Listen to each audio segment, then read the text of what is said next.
Λοιπόν, άμα λέω εγώ ότι φύγαμε για φαντασία, είπα ότι θα πάω διακοπές στη φαντασία, Χρυσόστομε. Εσύ σήμερα με πήγες αυτομάτως και θέλω να σου αφιερώσω ένα παραμύθι που θα αυτοσχεδιάσω αυτή τη στιγμή για σένα. Σε ευχαριστώ. Μια φορά και έναν καιρό, ένα ξωτικό πλάσμα έφτασε στο μπαλκόνι της παραμυθέας.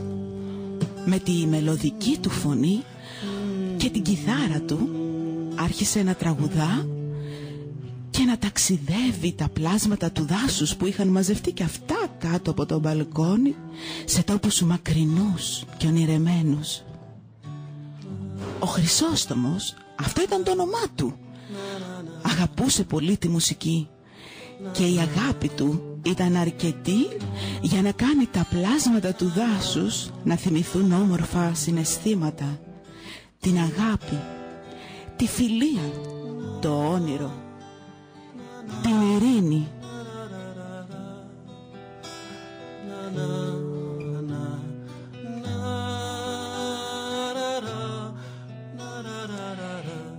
Οι ψυχές λοιπόν των πλασμάτων διψούσαν για μια τέτοια ενέργεια που θα τους έδειχνε ξανά την ομορφιά της ζωής, τις μικρές απλές στιγμές που ζούμε όλοι, αλλά τις προσπερνάμε γιατί περιμένουμε τα σπουδαία και τα μεγάλα.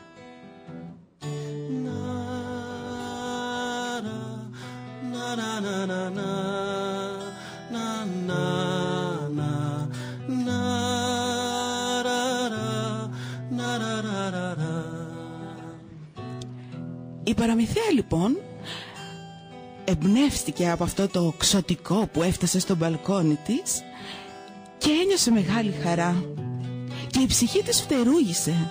Ανέβηκε γρήγορα στο υπτάμενο μαγικό χαλί και ευτυχισμένη πια ξεκίνησε για τη φαντασία.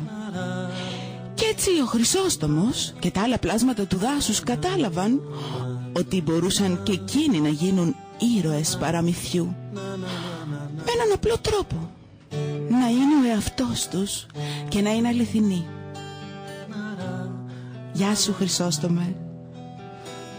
Γεια σας πλάσματα του δάσους. Γεια σου Νίκος, ευχαριστώ πολύ. Ευχαριστώ.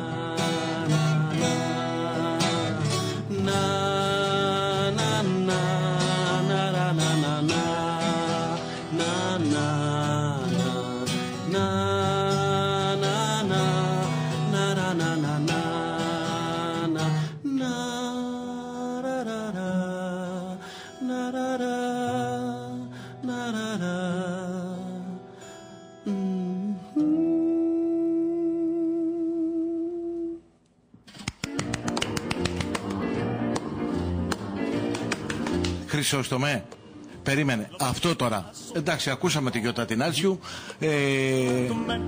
Εντελώς αυθόρμητα είπε αυτό το πράγμα. Εντελώς αυθόρμητα. Πράγμα. Ναι, εντελώς αυθόρμητα η μουσική τώρα ποιανού ήτανε? Η δική μου. Τώρα βγήκε. Τώρα βγήκε.